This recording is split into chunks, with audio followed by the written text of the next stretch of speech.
Obrigado, Senhor, por ter se entregado por nós naquela cruz. Tu és digno de toda honra, de todo louvor, de toda exaltação. Nós queremos engrandecer o Teu nome a cada dia, Senhor. Nós queremos que todas as pessoas saibam que nós pertencemos a Ti, que nós Te amamos. Obrigado, Senhor, por tão grande salvação. Nós somos gratos ao Senhor. Nós somos gratos ao Senhor. Obrigado por essa noite alcançando as nossas vidas. Pelo Teu Espírito ministrando aos nossos corações. Que cada vida aqui seja impactada, alcançada, transformada por Ti, Senhor. Por meio dessa palavra. Eu Te rendo graças. Em nome do Teu Santo Filho, Jesus Cristo, nosso Senhor. Obrigado, Senhor, em nome de Jesus. Amém. Aleluia. Obrigado, pessoal do louvor. Aleluia. Glória. O Senhor é bom em todo o tempo. Boa noite, queridos. A graça e a paz do Senhor Jesus. Está todo mundo bem? Amém. Glória a Deus. Aleluia. Então, queridos, vocês estão percebendo que a igreja está um pouco... Quer dizer, está faltando algumas pessoas, é porque o pessoal, eles estão na conferência de homens e mulheres e devem estar chegando durante o culto ainda, amém? Glória a Deus. Queridos, eu queria, se possível, você abrisse sua Bíblia em Apocalipse, no capítulo 2, do verso 8 ao 11. Apocalipse, capítulo 2, do verso 8 ao verso 11. Aleluia. Esse é o dia, queridos, que o Senhor fez para alcançar as nossas vidas por meio da sua palavra, amém? Livro do Apocalipse, capítulo 2, verso 8 ao 11, lemos. Ao anjo da igreja em Esmirna escreve: estas coisas diz o primeiro e o último, que esteve morto e tornou a viver. Conheço a tua tribulação, a tua pobreza, mas tu és rico, e a blasfêmia dos que a si mesmos se declaram judeus e não são, sendo antes da sinagoga de Satanás. Não temas as coisas que hás de sofrer. Eis que o diabo está para lançar em prisão alguns dentre vós, para ser dispostos à prova, e sereis atribulados e tereis tribulação de 10 dias. Sê fiel até a morte, e dar-te-ei a coroa da vida. Quem tem ouvidos, ouça o que o Espírito diz às igrejas. O vencedor de nenhum modo sofrerá dano da segunda morte. Amém? Quero falar com vocês, queridos, sobre o seguinte tema: uma igreja com aroma de fidelidade. Amém? Cristo, por meio do apóstolo João, enviou essa mensagem, o Apocalipse todo, mas também enviou essa mensagem aos crentes de uma cidade chamada Esmirna, na atual Turquia, na Ásia Menor. Essa cidade hoje se chama Izmir. Ela é uma cidade grande com cerca de mais de 4 milhões de habitantes. Lá naquele tempo, queridos, por volta do ano 95 da era cristã, existia um grupo de cristãos ali que se reuniam. Era a igreja que se reunia em Esmirna. João estava preso numa ilha grega chamada Pátimos, por causa da palavra do Senhor Jesus e por causa do testemunho que ele sustentava. Ele diz isso no primeiro capítulo de Apocalipse. A razão da sua prisão, além de ser relatada no próprio texto, por causa da palavra do Senhor e do testemunho que ele sustentava, a história prova que João foi banido para a ilha grega de Pátimos por se negar a adorar o imperador. Naquele tempo existia o culto ao imperador. Domiciano era adorado. Os outros imperadores eram adorados e as diversas divindades pagãs eram adoradas naquela região. E qualquer pessoa que se negasse a cultuar Zeus, cultuar Apolo, cultuar Domiciano, Diocleciano, independente do imperador, qualquer pessoa que se negasse a adorar as divindades romanas era considerada uma ameaça ao império. E essa pessoa deveria ser perseguida, banida e, se possível, até torturada, até chegar à morte. Queridos, João estava preso em Pátimos E o que eu quero falar para vocês, queridos, é que quando ele olhava ao seu redor, ele não encontrava nenhuma saída, porque ele estava cercado das águas frias do mar Egeu. Quando João olhava para baixo, existiam as rochas vulcânicas da ilha grega de Patmos. Mas quando João olhou para cima, uma porta se abriu nos céus. E uma voz como de trombeta disse assim: João, sobe para aqui, porque eu hei de te mostrar as coisas que devem acontecer. Eu quero falar para vocês que quando todas as portas se fecham na terra, uma porta se abre nos céus. Aleluia. Nós temos a certeza, queridos, que o Senhor é aquele que abre portas. É aquele que proporciona milagres para as nossas vidas. Deus é um Deus do novo. Eu vou repetir. Deus é um Deus do novo. Como assim Deus é um Deus do novo? Aquilo que não existe, Ele cria. Amém, queridos? Essa igreja de Esmirna, queridos, teve como bispo, como pastor principal, um homem discípulo do apóstolo João chamado Policarpo. Policarpo foi bispo de Esmirna por volta do ano 155 da era cristã. Já velho, com cerca de 86 anos, ele foi levado diante do magistrado da autoridade romana, que disse para ele assim: amaldiçoa esse seu Jesus, senão você vai ser dado às feras. Caso você não amaldiçoe o Senhor Jesus, você tanto vai ser lançado às feras, como também a gente vai queimar você em praça pública. E Policarpo respondeu: o fogo que me aguarda em pouco tempo se acabará, mas o fogo do inferno que te aguarda jamais se acabará. Diz a história, queridos, que a multidão, com o coração inflamado e com os olhos cheios de sangue, pegaram folhas, pegaram alguns galhos para acender a fogueira que Policarpo ia ser martirizado. Diz a história que Policarpo estava amarrado, estava preso. De repente, quando eles tentaram acender o fogo para destruir Policarpo, ele começou a orar ao Senhor. E ele disse para o magistrado: 86 anos eu tenho servido ao Senhor Jesus. Nunca ele me fez mal nenhum. Como poderia eu amaldiçoar o meu rei e o meu Senhor? Diz a história, queridos, que o vento soprava tão forte que não deixavam as chamas consumir Policarpo. Até o momento que um soldado pega uma espada e golpeia o coração dele, acabando assim com o seu sofrimento. Mas ele não negou a sua fé. O tema dessa mensagem de hoje é uma igreja com aroma de fidelidade. A minha pergunta é: qual é o nosso aroma? Qual tem sido o nosso cheiro?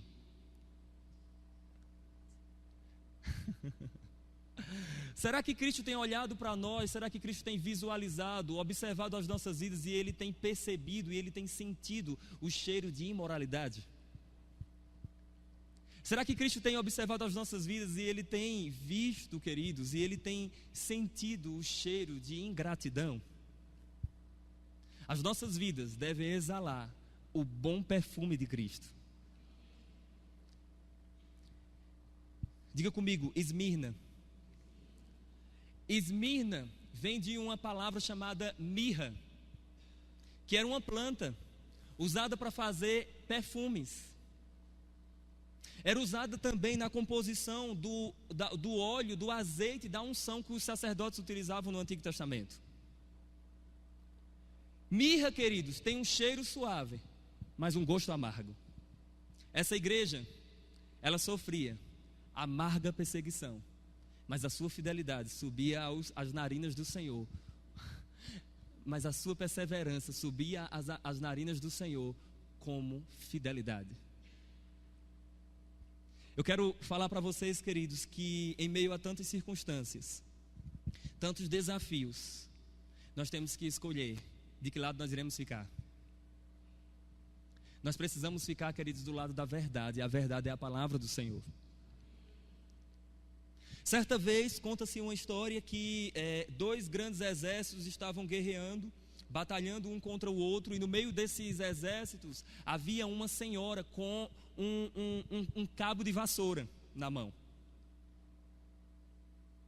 E algumas pessoas chegaram para essa senhora e começaram a questionar, dizendo assim: todo o exército inimigo, eles estão armados com vários fuzis, existe até .50 lá, e a senhora está com um cabo de vassoura. Ela disse assim: não tem problema, é só porque eles precisam saber de que lado eu estou. Eu quero falar para vocês, queridos, que muitas vezes, como crentes, nós somos desafiados. E nós somos muitas vezes desafiados, não a ir no outro lado e atacar e guerrear contra as outras pessoas. Nós somos desafiados a tomar posição, a tomar uma atitude, a nos levantarmos na ousadia do Espírito. E mesmo que pareça não ter tanta evidência, mas o mundo, a carne, Satanás, precisa saber de que lado nós estamos. Eu vou ler aqui uma frase de um teólogo,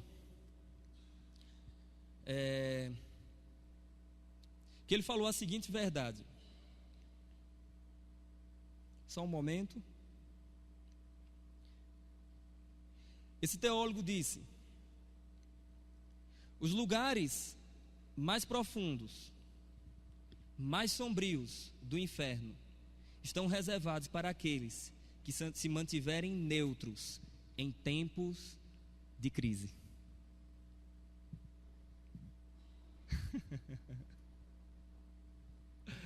Sabe por que eu estou dizendo isso, queridos?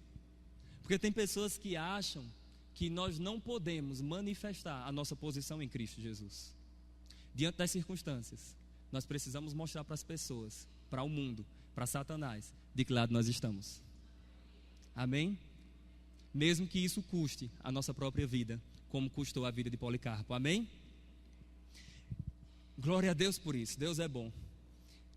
A palavra do Senhor diz que essa mensagem foi direcionada, conforme nós encontramos aqui, no verso 8, ao anjo da igreja de Esmirna. O anjo da igreja, queridos, não era o ser angelical, era o líder daquela igreja, era o bispo, era o pastor, era a liderança daquela igreja. Cada igreja da Ásia Menor, dessas 7 que nós encontramos aqui, isso faz parte de um livro que eu escrevi, só que o livro está esgotado, aí não tem como vocês terem acesso a ele agora, mas vai chegar mais e a gente vai disponibilizar para vocês, amém? Mas, queridos, nesse livro eu falo isso, que essa mensagem foi enviada ao anjo da igreja, que era o líder daquela igreja, que era o pastor da denominação, de cada uma daquelas denominações, de Éfeso até Laodiceia.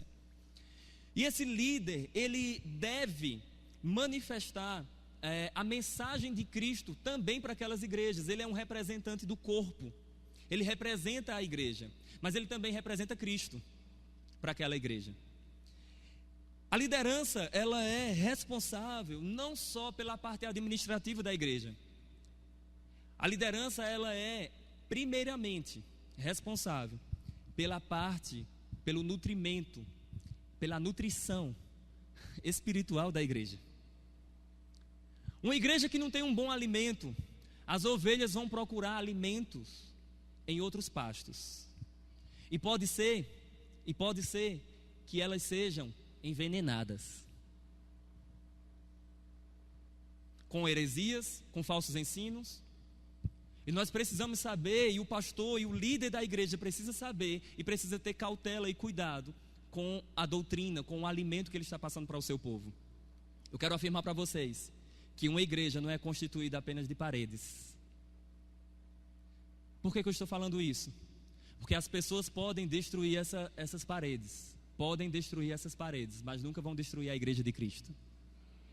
As pessoas podem até matar um cristão, como mataram Policarpo, como mataram Inácio de Antioquia, como mataram diversos mártires, diversos líderes da igreja antiga. Podem matar várias pessoas, mas ninguém vai destruir a igreja do Senhor Jesus Cristo, porque a igreja de Cristo, ela é indestrutível.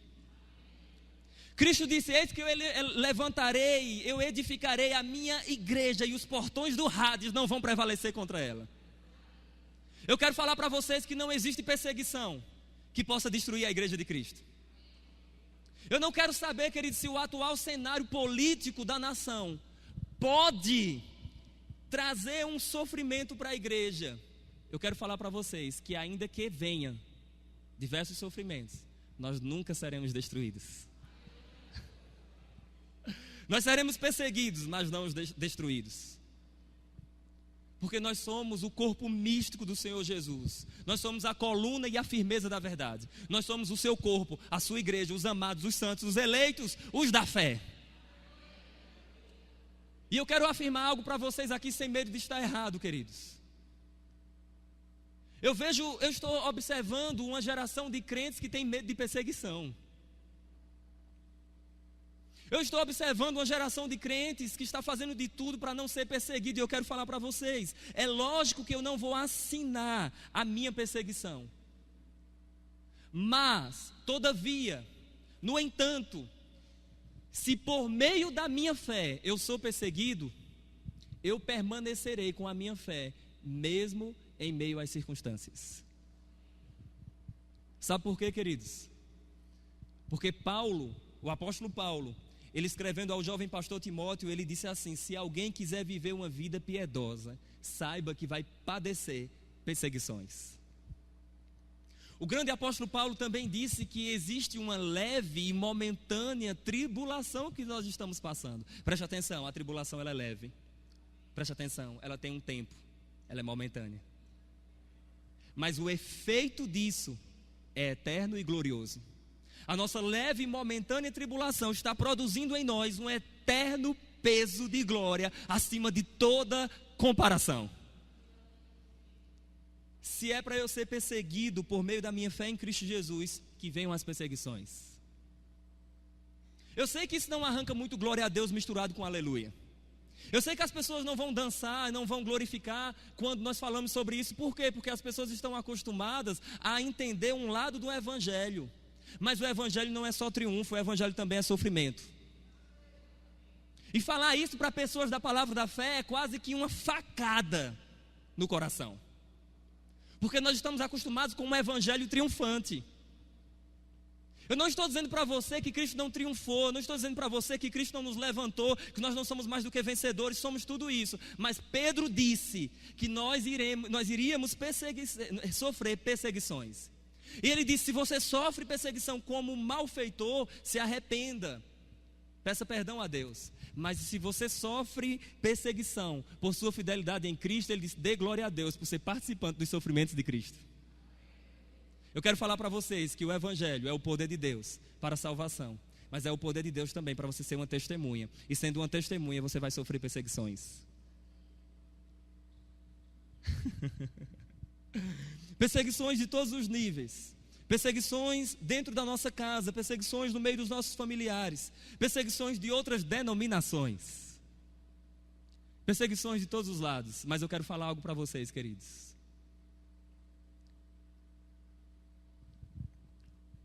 Que no meio de uma pressão, no meio de uma perseguição, existem pessoas que têm um aroma de fidelidade. Aleluia. O apóstolo Paulo disse: eu aprendi a viver contente em toda e qualquer situação. Paulo não disse: eu aprendi a viver contente só quando eu estiver triunfando. Paulo não disse: eu aprendi a viver contente só quando eu estiver com muito dinheiro no bolso. Paulo não disse: eu aprendi a viver contente quando eu estiver com um grande carro na minha garagem. Não, Paulo disse: eu aprendi a viver contente em toda e qualquer situação. Aí ele continua: eu tanto sei ser abatido, como também ter honra, ter pouco, como ter muito, em toda e qualquer circunstância. Eu já fui aprovado. Ele diz: porque eu posso todas as coisas naquele que me fortalece, em Jesus Cristo. Amém? Glória a Deus. Queridos, nós precisamos ser mais valentes na nossa fidelidade ao Senhor. Amém? Aleluia. Vamos avançar. Glória a Deus. Cristo se apresenta para essa igreja de Esmirna de duas maneiras. Primeira maneira, ele se apresenta para os irmãos de Esmirna: eu sou o primeiro e o último. Número 1, Cristo se apresenta como protos kai ho scaton. Cristo é o primeiro, protos, e o último, scaton, fim.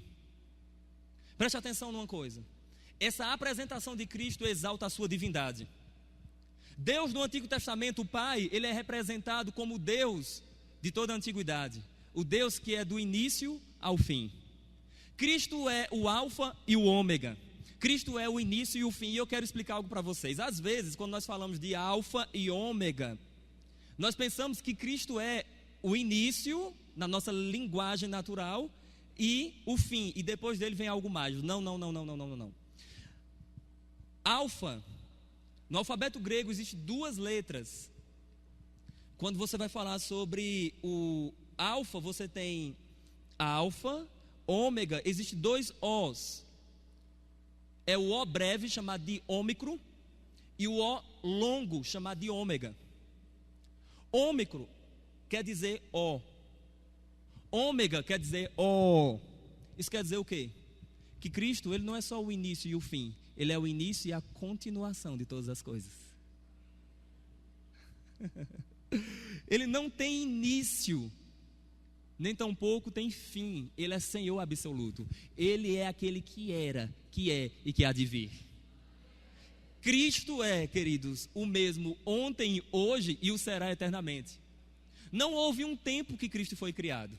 Cristo não nasceu quando veio no ventre de Maria. Não, ele é pré-existente. Ele encarnou através do ventre de Maria. Mas ele é Deus absoluto. Ele estava na criação. Ele é Senhor absoluto. Ele é digno de honra. Ele é digno de adoração. Cristo não deixou de ser Deus quando ele se encarnou. Pelo contrário, Deus se vestiu da nossa pele. Deus homem esteve entre nós. O Emanuel esteve conosco. Deus homem abriu os braços lá na cruz. No Evangelho de Lucas, no capítulo 23, não precisa você abrir, queridos, mas você visualiza lá, observa lá depois. Quando Cristo estava na cruz, e de um lado um malfeitor, de outro lado um malfeitor, e um deles se arrepende. Antes disso, um estava praguejando o Senhor, dizendo assim: se és mesmo o Filho de Deus, salva-te a ti mesmo e também a nós. O outro ladrão disse assim: não temes a Deus, preste atenção, estando ele na mesma condenação de nós. Quem esteve na mesma condenação? Segundo o texto, Deus. Aleluia. Existe uma heresia que diz que a parte humana de Jesus morreu na cruz. Preste atenção, Jesus não era duas pessoas, Jesus era uma pessoa com duas naturezas. Então quem morreu foi Deus homem. Ah, mas Deus não morre, mas pela humanidade Deus provou morte. Se você tem dúvida, leia Atos 20 e 28, que diz que Deus sangrou pela sua igreja. Aleluia. Se você tem dúvida, leia Atos capítulo 3, verso 15, que diz que as autoridades de Israel mataram o Senhor da vida, o autor da vida. O título de divindade, o autor da vida foi morto. Se você tem dúvida, queridos, leia 2 Coríntios capítulo 5, verso 18, que diz que Deus estava em Cristo, reconciliando os homens com os seus, consigo mesmo. Deus foi pregado numa cruz. O Emanuel foi pregado numa cruz, Deus homem.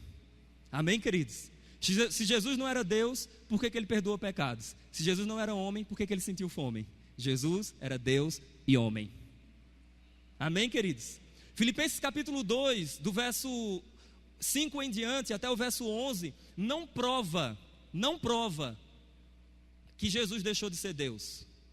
Eu vejo várias pessoas e até pregadores da fé dizendo que Jesus deixou de ser Deus, segundo Filipenses capítulo 2, versos 5 ao 11, porque o texto diz assim: subsistindo em forma de Deus, não julgou com usurpação o ser igual a Deus, antes a si mesmo se esvaziou, assumindo a forma de homem e sendo reconhecido em figura humana, se humilhou como servo, pelo que também Deus o exaltou soberanamente e lhe deu um nome que está acima de todo nome, para que ao nome de Jesus se dobre todo o joelho nos céus, na terra e debaixo da terra, e toda língua confesse que Jesus Cristo é Senhor, para a glória de Deus Pai. O texto de Filipenses capítulo 2, do verso 5 ao 11, não prova que Jesus deixou de ser Deus. Pelo contrário, o texto atribui à divindade carne. Nada foi tirado de Cristo na encarnação, mas foi atribuído humanidade a Ele. Essa é a humilhação de Cristo. Ele deixou a sua glória. Ele não deixou de ser Deus, Ele deixou a sua glória. Essa é a humilhação. Deus se humilhar, se tornar homem, Deus se fazer homem, isso é uma humilhação. Aleluia. Se nós não prestarmos atenção, o texto diz subsistindo. O que é subsistir? Existir acima de todas as coisas. Se Deus não muda, e Jesus é Deus e deixou de ser Deus, então Deus mudou. Então eu sou contra quem afirma que Jesus deixou de ser Deus. Jesus nunca deixou de ser Deus. Ele é Senhor absoluto. Ele é Deus absoluto. Amém? Ele é Deus homem. Aleluia. Essa é a doutrina correta do cristianismo. Vamos mais. Quando a gente avança um pouco na palavra do Senhor, Cristo se apresenta para essa igreja. Meu Deus, isso aqui é maravilhoso. Cristo se apresenta para a igreja como aquele que foi morto e vive. O verso 8 diz: Ele não é só o primeiro e o último, provando assim a sua divindade. Cristo é aquele que foi morto, mas reviveu. Isso é muito interessante, queridos, porque Cristo, ele não esteve apenas na morte, ele ressuscitou ao terceiro dia, segundo as Escrituras. Ele venceu a morte, ele triunfou sobre a morte, ressuscitando, queridos. O nosso Cristo, Jesus, ele foi pregado numa cruz, mas ele não ficou lá. Ele ressuscitou ao terceiro dia. Em Romanos, no capítulo 6, no verso 9, diz que Cristo, tendo ressuscitado dentre os mortos, já não morre mais. A morte já não tem domínio sobre ele. Ou seja, Cristo não ressuscitou como Lázaro, Cristo não ressuscitou como a filha de Jairo, Cristo não ressuscitou como as pessoas no Antigo Testamento que foram ressuscitadas por um milagre. Cristo ressuscitou de uma forma gloriosa. O seu corpo é imortal, o seu corpo é glorioso, o seu corpo é eterno, o seu corpo não tem limites. Estando tudo fechado, todo o cenáculo trancado, de repente Cristo aparece no meio deles. E o mesmo Cristo que apareceu sem precisar de portas disse assim: toca. E eu estava fazendo um texto, um artigo para um livro de um pastor amigo meu. E ele disse assim: Saulo, qual seria a resposta que você dava pelas marcas que permaneceram em Cristo, mesmo após a ressurreição? Se o corpo da ressurreição será um corpo perfeito, será um corpo glorificado. Por que Cristo permaneceu com as marcas? Por que Cristo permaneceu com as marcas do seu sofrimento? Eu respondi da seguinte maneira por meio de um texto. Eu disse assim: na eternidade todos nós estaremos semelhantes ao Senhor Jesus Cristo com um corpo glorificado, sim ou não? Diz a Bíblia que assim como Ele é, nós veremos e seremos também. Teremos um corpo glorificado. 1 Coríntios capítulo 15, a partir do verso 51, vai falar que nós seremos transformados e vamos receber novos corpos semelhantes ao do Senhor Jesus, e a morte vai morrer. Amém? Vai ser quando vai ter aquele triunfo da vida sobre a morte. Tudo bem. E aí eu falei assim: se chega lá na eternidade, no novo céu, na nova terra, na nova Jerusalém, e está todo mundo glorificado, a gente pode parar e pensar assim: quem desses aqui é o Redentor? É simples. O Redentor, ele tem as marcas da redenção. Eu respondi da seguinte maneira: Cristo permaneceu com as marcas, porque Ele é o Redentor. Ele é o Cordeiro que sangrou ao terceiro dia. Cristo, Ele é o Cordeiro que sangrou e ressuscitou ao terceiro dia. Cristo, Ele tem as marcas redentivas, os sinais redentivos. Aleluia. Isso é respaldado pelas Escrituras, sabe por quê? Porque todos os relatos em Apocalipse a respeito de Cristo, na sua grande maioria, ele é demonstrado como o Cordeiro que sangrou. Então ele tem as marcas redentivas. Amém, queridos? Glória a Deus por isso. Cristo venceu a morte, ressuscitando ao terceiro dia. Eu quero afirmar para vocês aqui, queridos, que essas duas apresentações de Cristo para Esmirna não foi dita de uma maneira solta, sem um contexto. Por quê? Preste atenção nisso. Em Esmirna havia uma divindade, haviam diversas divindades ali, mas existia uma divindade que era adorada lá como Apolo, como Dionísio e outras divindades. E essas divindades eram chamadas de o Deus que era o primeiro de Esmirna, a divindade principal. Cristo se apresenta para os irmãos em Esmirna dizendo assim: na verdade o principal sou eu sou o primeiro. Apolo não é o primeiro, Dionísio não é o primeiro, Zeus não é o primeiro, Domiciano não é o primeiro. Eu, Jesus Cristo, eu sou o primeiro. E só um detalhe: eu também sou o último. Ninguém vem antes de mim, nem tampouco depois. Aleluia. Segunda maneira que Cristo se apresenta é contextual também. Por quê? Cristo disse: eu estive morto, mas eis que vivo. A cidade de Esmirna tinha sido destruída por um terremoto. totalmente destruída por um terremoto, mas depois de um tempo ela foi reconstruída e a cidade foi embelezada e conhecida como a primeira da Ásia. Por que eu estou dizendo isso aqui para vocês? Porque Cristo se apresenta para essa cidade dizendo assim, para os irmãos, não tenham problemas com a morte, com as perseguições. Sabe por quê? Porque eu provei morte, destruição e ressuscitei. A maneira que Cristo se apresenta já era dizendo para aquela igreja assim, não tenha problema, caso alguém venha matar vocês, fiquem tranquilos, vocês vão ressuscitar. Aleluia. Essa raça de crente não morre nem morrendo. Alguém dá um glória a Deus por isso? Vamos avançar. Após a apresentação gloriosa de Cristo para essa igreja, eu teria muito a falar, mas o tempo não permite. Cristo vai fazer alguns elogios para essa igreja e nós observamos isso no verso 9. Cristo elogia a igreja da seguinte maneira: conheço as tuas obras, a tua tribulação e pobreza, mas tu és rico, e a blasfêmia dos que se dizem judeus e não são, sendo antes da sinagoga de Satanás. Eu quero explicar para vocês que isso aqui faz parte do elogio de Cristo. Por quê? Porque, queridos, Cristo, Ele está falando para essas igrejas como um médico, como um supervisor, como alguém que conhece o texto e o contexto, como alguém que conhece a apresentação teatral e os bastidores. Cristo está falando com essa igreja como o Senhor absoluto, aquele que tem os olhos como chamas de fogo, aquele que tem a voz como o estrondo de muitas águas, aquele que tem a voz como uma espada de 2 fios.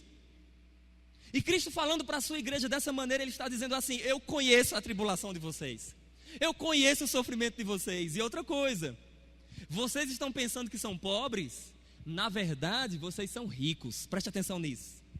Às vezes, o autodiagnóstico é diferente, é o oposto do diagnóstico do Rei da Glória. Às vezes nós estamos olhando para nós mesmos e estamos dizendo assim: nós somos ricos, nós somos maravilhosos. Talvez estejamos chegando diante do espelho e cantando aquele louvor: quão grande és tu, quão grande és tu. Estamos visualizando o nosso reflexo diante do espelho e aplaudindo a nossa formosura. Mas o Senhor da Glória está olhando para nós dizendo assim: eu conheço as tuas obras, eu sei quem tu és. O diagnóstico de Cristo é o oposto do que o autodiagnóstico. Uma igreja que era conhecida como pobre, Cristo disse assim: na verdade vocês são ricos. Vocês são ricos de fidelidade, vocês são ricos de perseverança. Eu quero essa riqueza. E a pobreza aqui não era pobreza espiritual, era pobreza material. Por que eu sei disso? Porque a história prova que os bens dos irmãos de Esmirna foram confiscados por parte do Império Romano, porque eles se negaram a adorar o imperador. Os cristãos não eram só martirizados, não eram só torturados, não eram só perseguidos. Os seus bens eram confiscados por parte do Império Romano, e mesmo assim eles permaneceram firmes. Essa atitude de firmeza, de perseverança, de fidelidade no meio das circunstâncias, mesmo circunstâncias financeiras, essa atitude subia as narinas de Cristo como fidelidade. Cristo disse: na verdade isso é riqueza. E Cristo elogia essa igreja por causa dessa riqueza, amém? Eu teria muito a falar, mas vamos avançar. Cristo fala ainda que eles não deveriam temer a blasfêmia dos que se dizem judeus e não são, sendo antes da sinagoga de Satanás. Queridos, o doutor Grant R. Osborne, ele fala que sinagoga de Satanás era um grupo de judeus financiados pelo Império Romano para perseguir os crentes, para perseguir os cristãos. Esses eram da sinagoga de Satanás, era da igreja do diabo. Era um grupo de pessoas que se reunia para perseguir os crentes. Isso acontece na atualidade, sim ou não? Aleluia. Eu sei que esse tipo de pregação não arranca muito glória a Deus misturado com aleluia, mas é melhor você calado recebendo a palavra de Deus do que você gritando e sorrindo e vivendo uma vida vazia. Aleluia. Vamos avançar. De todas as 7 igrejas, nós não encontramos nenhuma crítica para duas igrejas. Cristo não critica Esmirna, nem tampouco Filadélfia. Não há crítica nenhuma de Cristo para a igreja de Esmirna, nem tampouco para os irmãos de Filadélfia. Cristo não tem nada de negativo a falar sobre eles. Amém? Diferente de Laodiceia, diferente de Pérgamo, diferente de Tiatira, que era uma igreja imoral entre os líderes. A liderança de Tiatira estava envolvida com prostituição, com adultério, e pregava na igreja. Como eu sei disso? Existia uma mulher lá denominada, recebe um título de Jezabel. E Cristo fala assim que o anjo da igreja tolerava que ela ensinasse os servos dele a cometerem prostituição e adultério. Ela pregava na igreja. Era uma que se dizia profetiza. Mas aqui, queridos, não há crítica nenhuma de Cristo para a igreja de Esmirna. Glória a Deus por isso. Que sejamos crentes de Esmirna, amém? Como os irmãos de Esmirna. Vamos avançar. Cristo vai, já que não tem crítica, Cristo vai trazer um conselho para essa igreja. Olha comigo o verso 10. 2, verso 10. Antes disso, eu quero ler com vocês, é isso mesmo, verso 10. Veja comigo. Conselho. Não temas as coisas que tens de sofrer. Eis que o diabo está para lançar em prisão alguns dentre vós, para ser dispostos à prova, e tereis tribulação de 10 dias. Olha o conselho: ser fiel até a morte, e dar-te-ei a coroa da vida. Parece que as palavras de Cristo aqui não fazia, ou não fazem na atualidade, trazendo para nós, não nos faz, queridos, nos levantar e sapatear na igreja. Não nos faz dançar e glorificar o nome do Senhor. Por quê? Porque as palavras de Cristo aqui vão vir mais perseguições, vão vir mais tribulações. Satanás vai lançar alguns de vocês na prisão, mas preste atenção numa coisa: seja fiel até a morte, porque se você for fiel até a morte, a coroa da vida está garantida para você. Queridos, quando diz que Satanás ia colocar alguns na prisão, não era Satanás literalmente, era Satanás através de pessoas. Isso é descrito na Bíblia de várias maneiras. Nós encontramos atitudes, motivações sendo atribuídas a Satanás, mesmo sendo feito por pessoas. Exemplo, quando Pedro disse para o Senhor: tem compaixão de ti, Senhor, não vá para a cruz. Jesus fala assim: para trás de mim, Satanás, porque tu cogita das coisas dos homens e não de Deus. Pedro não era Satanás, mas a motivação dele era uma motivação que procedia de Satanás. Jesus falou na ceia que um de vós era diabo, uma menção a Judas. Não era que Judas era Satanás literalmente, é que a atitude de Judas era segundo Satanás. Por que eu digo isso? Porque a Bíblia fala que, tendo Satanás enchido o coração de Judas, ele foi trair o Senhor Jesus. Então aqui, queridos, é possível que esteja associado justamente a essas autoridades usadas por Satanás para perseguir os cristãos. E aqui eu quero afirmar algo para vocês: nem sempre Satanás vai se apresentar como Satanás. Ele vai usar muitas vezes autoridades, lideranças, para nos perseguir. E nós devemos não lutar contra a pessoa, mas guerrear, segundo as Escrituras, contra as hostes espirituais da maldade. Saulo, você está falando de batalha espiritual? Não, eu estou citando o texto bíblico de Efésios capítulo 6. A nossa luta, a nossa guerra não é contra carne nem sangue, mas é contra Satanás, os principados e potestades. Então nós devemos guerrear contra Satanás. Amém, queridos? Como? Por meio da palavra de Deus. Aleluia. Agora, eu quero fazer um comentário aqui.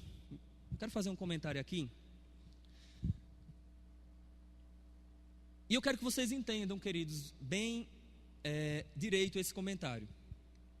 A Constituição brasileira não permite que as igrejas evangélicas façam politicagem dentro da igreja, no púlpito da igreja, usando a influência para fazer isso. Não permite. Mas a Constituição permite que eu, como indivíduo, me posicione, porque eu também sou um cidadão, mas não faça isso no púlpito da igreja. Amém, queridos? Tem algo que as pessoas não estão entendendo no atual cenário político da nação, e isso é perigoso, porque aqui não era Satanás literalmente, era Satanás usando lideranças, usando autoridades para perseguir os irmãos. E isso pode acontecer se nós não nos posicionarmos. Amém, queridos? Preste atenção nisso aqui. Quando a Constituição fala que o nosso voto é secreto, não é que o nosso voto está em segredo de justiça. Qual a diferença? Algo em segredo de justiça não pode ser dito até que seja julgado, que seja concluído, que haja a conclusão do julgamento. Não pode ser dito. Voto secreto quer dizer que diante de você e da urna, ali vai ser você quem decide. Amém? E no dia das eleições, você não pode falar, você não pode manifestar, você não pode dizer, eu vou votar em fulano e tal. Não, vocês não podem fazer isso. Por quê? Porque vai de encontro à Constituição, vai de encontro às leis que tem na nossa nação. Todavia, se não for o dia, preste atenção nisso aqui, se não for o dia das eleições, você como indivíduo, você pode manifestar publicamente a sua posição. Você sabia disso? Você pode manifestar a sua posição. E tem pessoas que não sabem disso. E tem pessoas que falam assim, não, eu prefiro ficar neutro. Preste atenção. Você ficar neutro é justamente você dizer assim, decidam por mim. Eu estou em cima do muro. Eu sou Laodiceia. Eu não sou nem frio nem quente, eu sou morno. Você pode se posicionar, independente de que lado, mas você pode se posicionar. Amém, queridos? A minha posição é que seja pelo lado favorável às Escrituras, à palavra de Deus. Mas vamos lá, só explicar algo aqui também para vocês. Aí pessoas utilizam o seguinte argumento: Saulo, eu não posso influenciar. Então você deixa de ser pessoa. Porque toda pessoa, o que é uma pessoa? Alguém que tem autoconsciência. Toda pessoa, ou ele influencia ou ele é influenciado. Então você pode sim influenciar. Na verdade, o ser humano vive de influência, positivas e negativas. Um outro ponto que eu quero ressaltar aqui: o que é a pregação do Evangelho? Se não uma influência de ideias que transforma a vida de pessoas. Aleluia. O que é que você não vai fazer? Você não vai brigar, você não vai entrar na carne, você não vai ficar, você não vai denegrir as autoridades, denegrir o seu irmão, você não vai ficar debatendo nas mídias sociais, brigando com o povo, não, mas você pode se posicionar. Você pode se posicionar como indivíduo, você pode se posicionar publicamente, porque isso não tem nenhum problema na Constituição. Alguém entendeu isso aqui? Por que eu estou falando isso? Porque dependendo da atitude que venhamos a tomar, pode ser que estejamos dando o aval para que Satanás nos persiga, por meio de autoridades. Alguém entendeu isso aqui? Ah, Saulo, você está falando de que partido? Alguém ouviu falar algum partido aqui? Eu estou falando de princípios, eu não estou falando de partido. Amém, queridos? Devemos seguir a palavra do Senhor. Deus fez isso no Antigo Testamento, a palavra do Senhor fala sobre isso também. O próprio Cristo disse assim, a César tem que ser dado o que é de César, e a Deus o que é de Deus. Ou seja, Cristo reconhecia quem era César. Aleluia. Vamos avançar. Quando nós observamos um pouco mais, aqui diz assim: tereis tribulação de 10 dias, ser fiel até a morte e dar-te-ei a coroa da vida. Preste atenção, o que é tribulação de 10 dias? Muitos teólogos falam que tribulação de 10 dias eram 10 perseguições imperiais romanas. Iniciada a primeira no ano 64 por Nero e finalizada por Diocleciano por volta do ano 313. Isso não tem coerência porque João recebeu a mensagem no ano 95. E o texto aqui é profético: tereis tribulação de 10 dias. Então não pode ser 10 perseguições imperiais romanas. Alguns teólogos afirmam que aqui ter tribulação de 10 dias eram 10 anos de perseguição, iniciada no ano 303 e finalizada no ano 313, que foi a maior perseguição pelo imperador chamado Diocleciano, em que vários cristãos foram mortos, vários textos sagrados foram queimados. Também não há coerência no texto. Por quê? Porque os irmãos de Esmirna já vinham sofrendo perseguição. A única maneira de entender é que 10 dias é um número que tem fim. Quando Cristo disse, tereis tribulação de 10 dias, Ele não estava dizendo assim, vão ser 10 perseguições. Ele estava dizendo assim, a presente tribulação tem dias contados. Isso tem coerência com o que Paulo fala de leve e momentânea tribulação. Então eu quero falar para vocês, ainda que venham diversas perseguições, os dias dessas perseguições estão contados.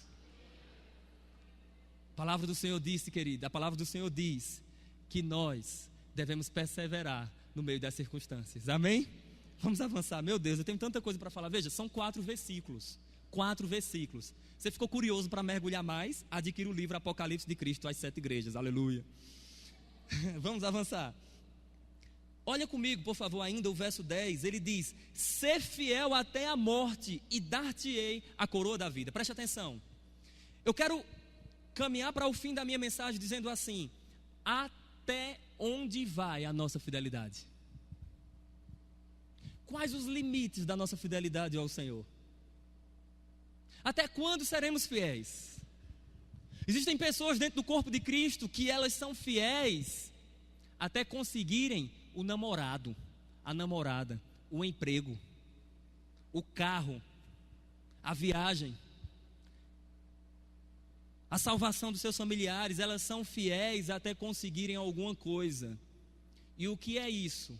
Se não, preste atenção, relacionamento por meio de propina.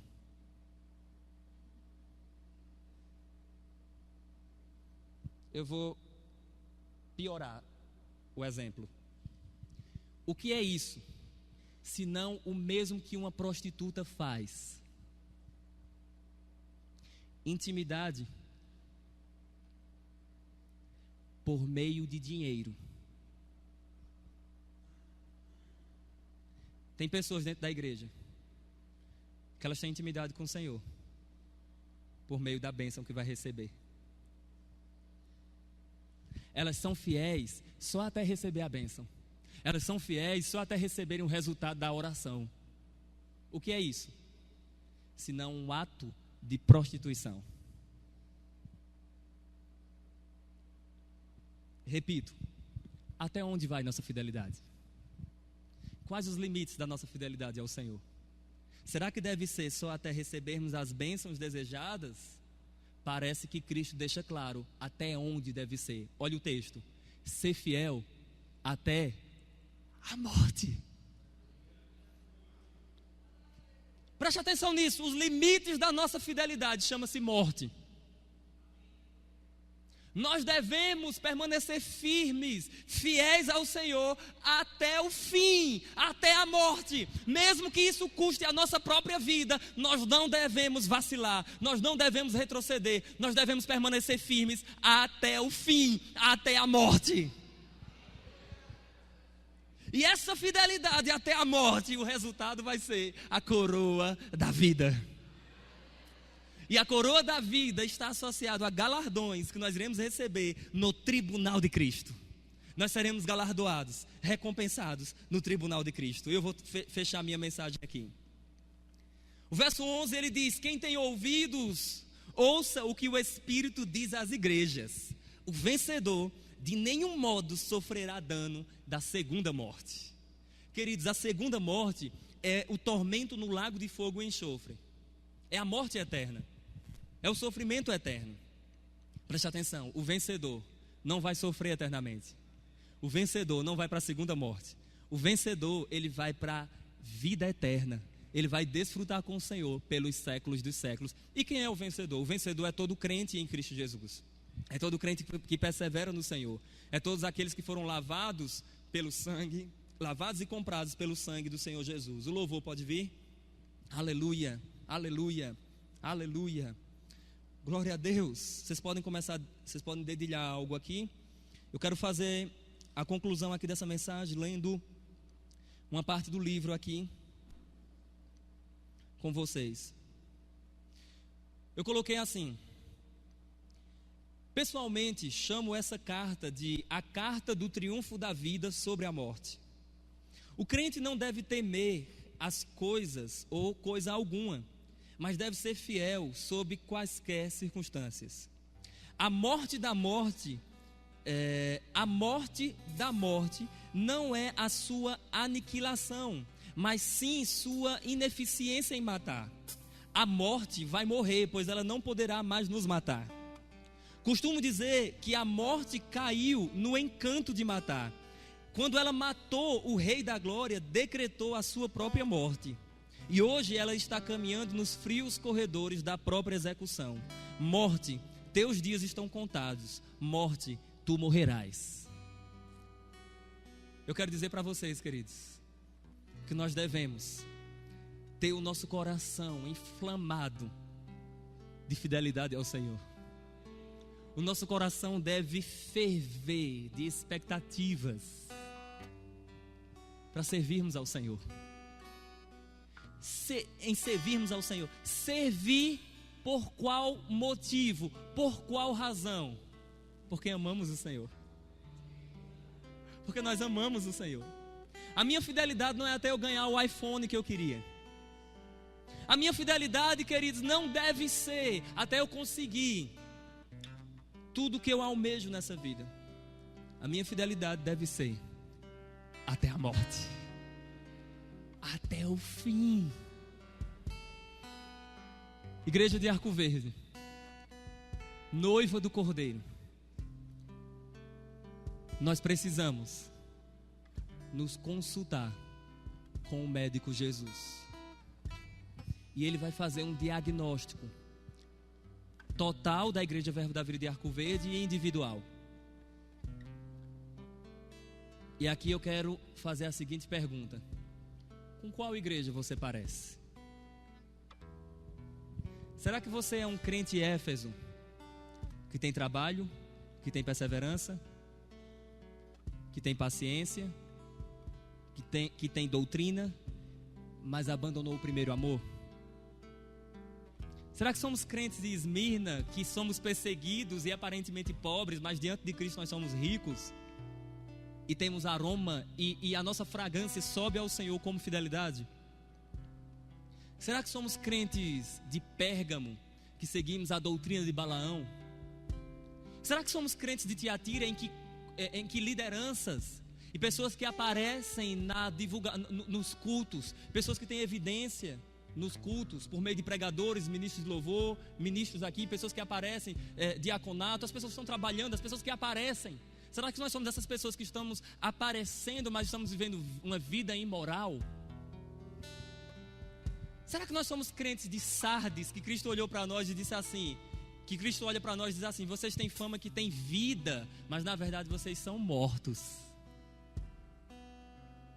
Será que somos crentes de Filadélfia, que Cristo olha para nós e diz assim: eu tenho uma porta aberta diante de vocês, e a porta que eu abro, ninguém fecha, e a que eu fecho, ninguém abre? Será que somos crentes Laodiceia, e estamos causando náuseas no Senhor da Glória? Que igreja você é? Se você não sabe, eu convido você a se consultar com o médico das almas, chamado Jesus Cristo de Nazaré. Você pode ficar de pé? Aleluia. Coloca o seu coração diante do Senhor.